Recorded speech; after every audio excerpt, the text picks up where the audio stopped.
tujuan kontrol ada untuk menilai ketaatan pemakaian brace. Ya pasti kalau diawasi akan lebih bagus ya mestinya.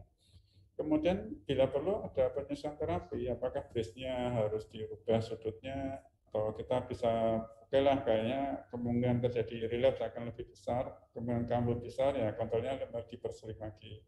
Kemudian menilai timbulnya relapse. Kemudian yang lainnya adalah mengevaluasi kondisi lainnya. Anak-anak kan seringkali pada umur-umur 1 bulan, 2 bulan, kelihatannya tidak ada masalah dengan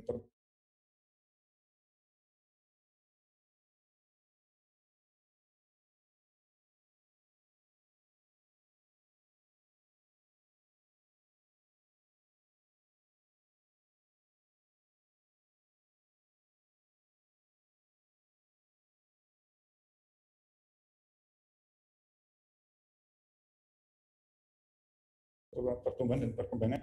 Nanti setelah umur 1 tahun, mungkin akan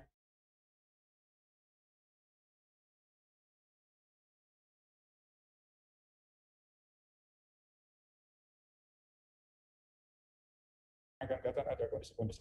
Nah itu diperlukan oleh pasien ya, bukan oleh para dokter dan para perawat yang ada di sini.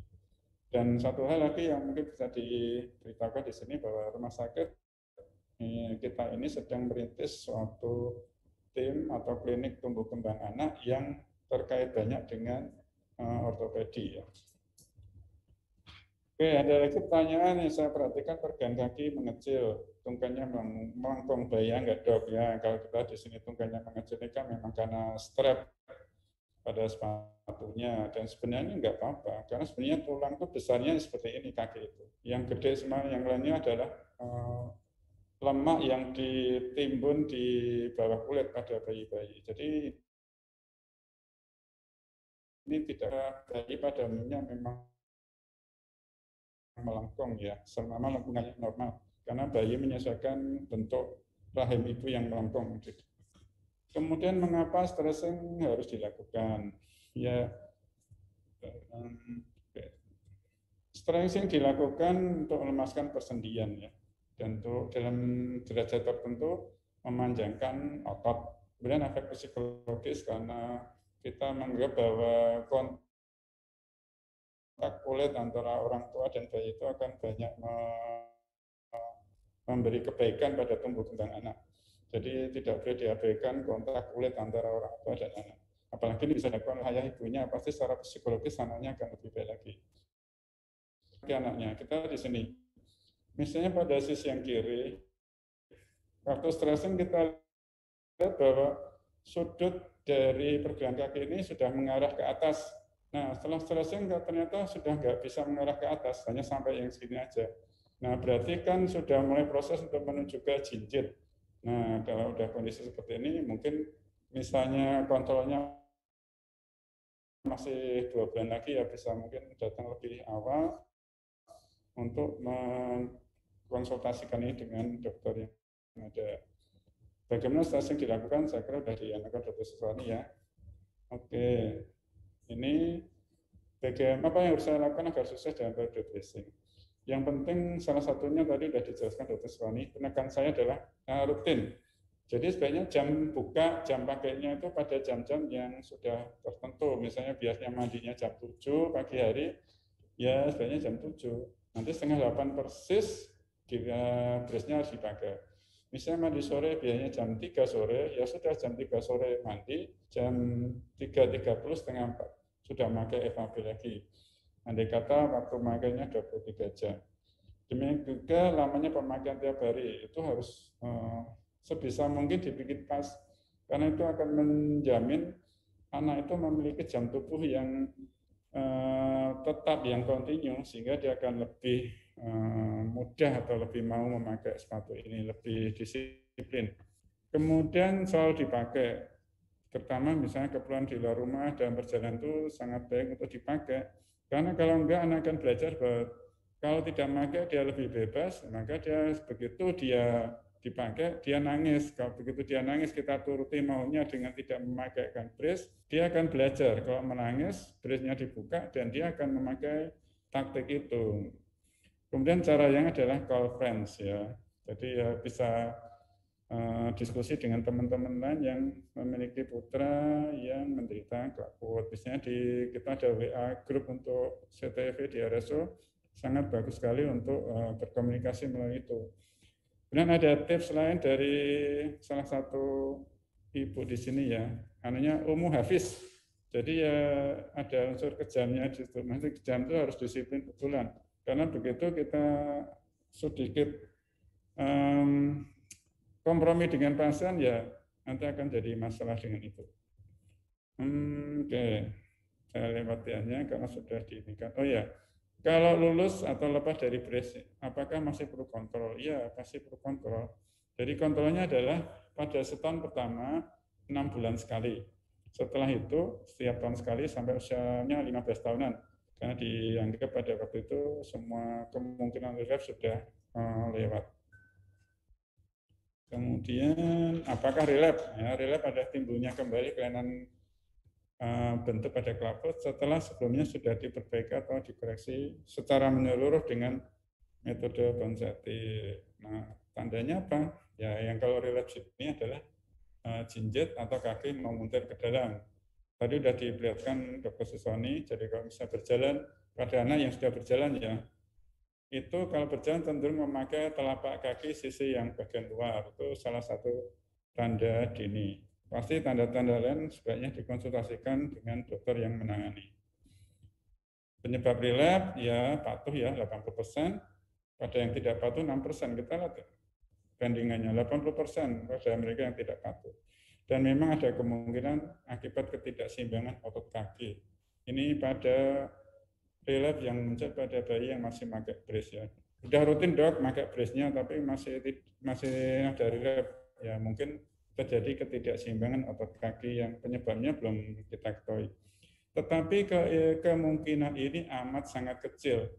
Yang kemungkinan terbesar lainnya 90% adalah karena tidak patuh dengan pemakaian brace. Jadi tolong mungkin ibu-ibu atau keluarga yang memiliki putra yang kelaput, pemakaian brace sangat penting karena itu yang terutama menyebabkan relapse.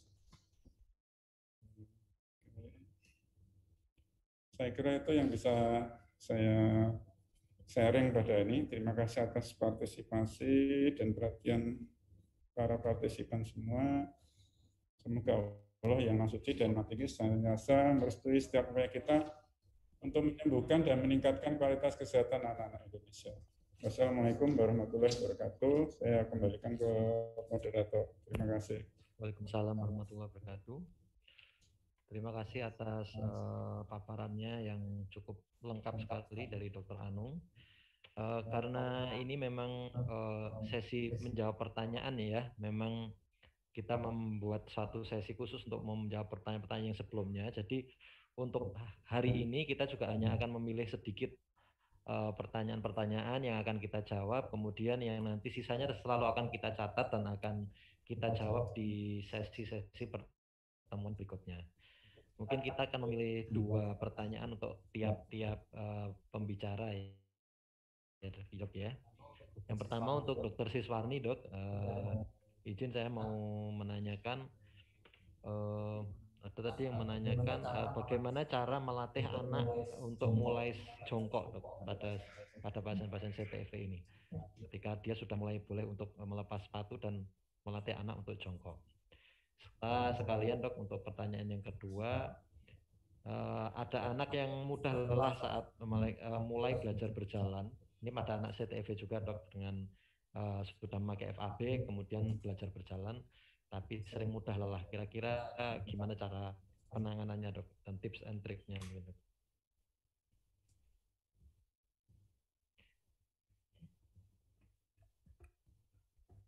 Terima kasih atas pertanyaannya, juga atas kesempatan yang diberikan kepada saya. Untuk pertanyaan bagaimana melatih anak untuk jongkok dan jalan dengan jongkok ya, saya rasa ini bisa dilatih Ibu. Jadi dengan selalu memang harus kita kita gerak-gerakkan kaki itu sesuai dengan lingkup gerak sendinya. Makanya tadi kadang-kadang harus diperlukan itu stretching itu tadi. Dengan stretching kalau untuk lutut sudah tidak kaku, kemudian juga ankle-nya itu sudah lemas, tidak kaku pada tendon Achilles ya. Tendon Achilles ya adalah di tumit, itu yang belakang tumit itu kalau masih kaku itu akan tidak mampu untuk jongkok. Jadi harus kita latih dulu stretching untuk lutut, kemudian untuk ankle, sehingga setelah itu baru kita latih untuk jongkok. Untuk latihan ini memang harus sering ya kita berikan. Jadi misalnya dalam sehari itu pagi, siang, sore, malam gitu. Kalau diulang-ulang itu pasti akan bisa ya, karena sesungguhnya memori daripada anak itu ada di struktur otaknya, itu adalah di hipokampus. Dengan kita melatih, sering kita lakukan latihan, itu akan terekam di memorinya. Nah, tapi yang penting itu tadi sendinya tidak kaku.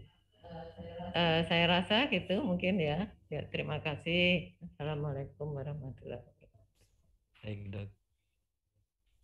Waalaikumsalam warahmatullahi wabarakatuh. Nah, terima kasih atas jawaban-jawaban dari Dr. Siswarni. Kemudian kita beranjak ke Dr. Anung, Dok. Saya pilihkan beberapa pertanyaan ya, Dok, yang mungkin tadi belum sempat dijawab mengenai, ada yang menanyakan mengenai komplikasi pengegipan ini sendiri, Dok. Apakah bisa terjadi suatu, ini menanyakan overkoreksi atau mungkin merubah bentuk kaki sendiri menjadi mungkin lebih berbeda seperti itu, Dok. Mungkin pertanyaan pertamanya itu dulu, Dok. Ya. Terima kasih.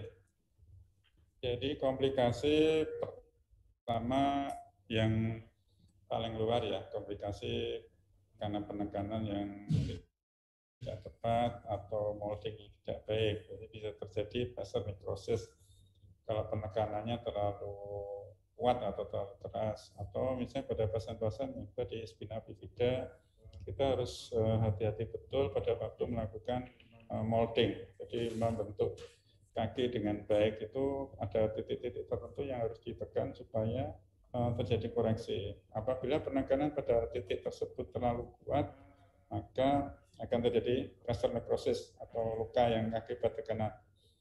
Dan vaso necrosis akan lebih mudah lagi pada pasien-pasien spina bifida karena anaknya itu kan insensate ya, jadi ada gangguan sensorisnya. Kemudian kalau pada kakinya sendiri bisa terjadi rocker bottom deformity. Jadi bentuknya rocker bottom. Jadi bentuk seperti rocker bottom itu seperti kaki dari kursi goyang. Jadi kan melengkung ke atas. Nah, itu namanya rocker bottom. Itu terjadi apabila belum memenuhi sudut-sudut tertentu, sudah dilakukan koreksi dorsofleksi yang seperti ini. Itu akan menyebabkan rocker bottom. Kemudian yang kedua bisa jadi flat foot ya. Flat foot apabila kita koreksi dari kampusnya itu terlalu berlebihan. Itu bisa terjadi flat foot. Tapi kalau flat foot kanan ini kemungkinan besar bisa pulih kembali. Tetapi kalau rocker bottom, nah ini yang agak sulit penanganannya karena juga akan merugikan. Saya kira itu ya. Yang lainnya mungkin akibat pengakibatnya sendiri terjadi kompartemen sindrom, terjadi gangguan peredaran darah di situ, itu bisa saja terjadi seperti pemakaian casting yang lainnya. Saya kira itu. Baik, Dok. Kemudian pertanyaan yang kedua, ini mungkin ada yang menanyakan mengenai benar nggak, Dok, kalau anak CTEV ini nanti dianggap sembuh kalau udah ada munculnya mata kaki bagian dalam dan luar ini mulai muncul. Boleh dijawab, Dok, mungkin, Dok. Munculnya mata kaki. Iya, Dok. Terabanya mata kaki. Iya. Iya, sering banyak juga ditanyakan ini. Ya. Sebenarnya begini, mata kaki pada yang kelab itu ya terbentuk, ada. Tapi memang ada teman-teman sejawat, dokter ortopedi yang berusaha untuk menjelaskan dengan cara yang lebih sederhana bahwa ini mata kakinya nggak terbentuk. Karena mata kaki nggak terbentuk, maka kakinya jadi melengkung ke dalam.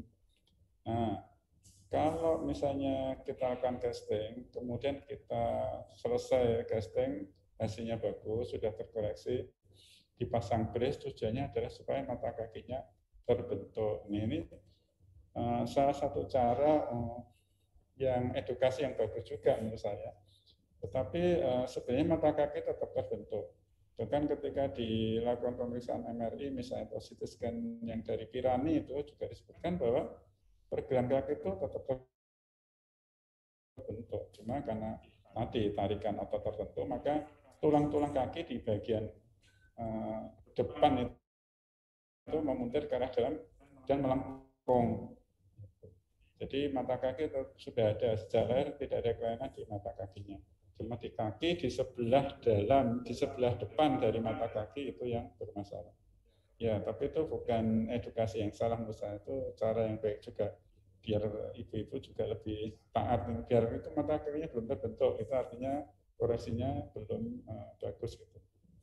Saya kira itu. Banyak sekali yang menanyakan tentang ini, Dok. Ya, Dok. Baik, saya kira karena waktu juga sudah lebih ya, jadi untuk hari ini sesi webinar ini kita tutup dulu. Nanti ada mungkin sedikit kata-kata atau penutup dan ringkasan dari Dokter Anung, Dok, untuk ini, Dok. Monggo silakan, Dokter. Ya, jadi saya mewakili teman-teman yang ada di sini ya, dari tim rehabilitasi pediatri ortopedi yang di Rumah Sakit Ortopedi, karena ini masih ya suasana lebaran masih ada ya. Tapi kami mohon maaf bila dalam pelayanan kami ada kekurangannya, dan mohon dukungan, mohon bantuan dan kerjasama dan doanya ya, agar proses pengobatan ini dapat kita kerjakan dengan lebih berhasil ya, lebih menyenangkan, dengan hasil terapi yang sesuai dengan harapan kita.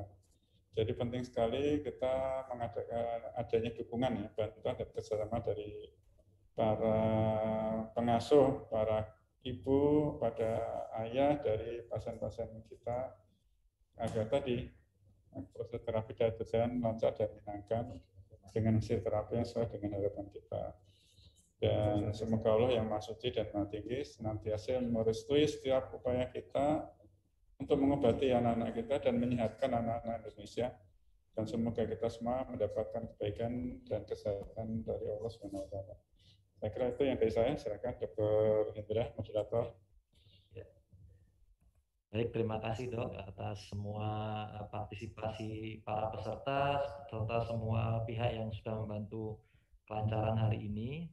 Kami berterima kasih pada semua tim rehabilitasi pediatrik ortopedik di Rumah Sakit Ortopedi Suharso, kemudian dari PKRS dan Hukormas Rumah Sakit Ortopedi Profesor Dr. Suharso Surakarta. Sampai jumpa untuk sesi-sesi webinar berikutnya dari kami.